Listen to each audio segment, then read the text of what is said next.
So Danny did a great job picking us out some meat. And here's the tri-tip that he selected for us. This, on the other hand, is the tri-tip that I picked up at the market just a few minutes ago. You can really see the difference here. You can see that this one comes untrimmed. That means it has this big piece of fat cap on it. Some people like it with the entire fat cap on it. Some people like to trim most of it off. So the perfect thing you're gonna need for your Santa Maria style barbecue is gonna be some dry rub. So here's the spices you're gonna need. Look, I get it, not everybody's gonna wanna make their own dry rub, but this is what I recommend. Suzy Q seasoning or Jocko's mix. Let's light it up. So I'm ready to dump our burning coals out. Spread it out a little bit. Now we're gonna add some more charcoal to it because we're gonna need more fire than that to cook 2 big steaks. We made our great spice here. Just sprinkle it on top. Make sure that your piece of meat is thoroughly coated. Our coals have burned down pretty good. All I want to do now is spread them out a little bit because we're going to want to have a nice even heat around for our steaks. I'm putting them with the majority of the fat on the top. Try to cut down on the number of flare-ups that we have. So I'm going to drop the meat down low to the heat. That way we can sear in the juices.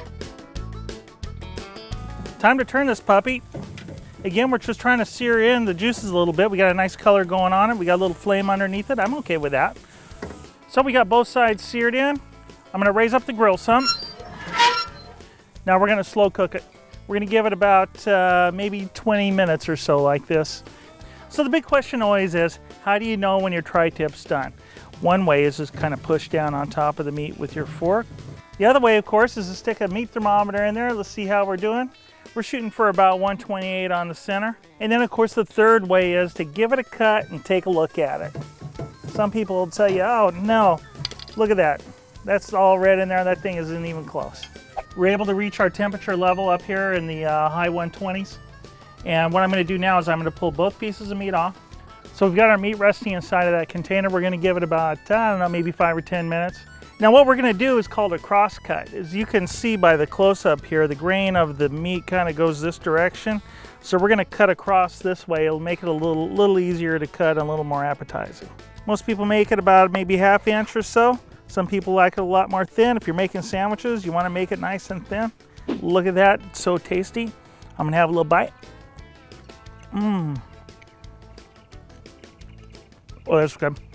And to top it off, we have some wine from the Cambria Vineyards in the Santa Maria Valley. It's a Pinot Noir. What a great way to end the day. We'll see you next time here at Vest Vineyards.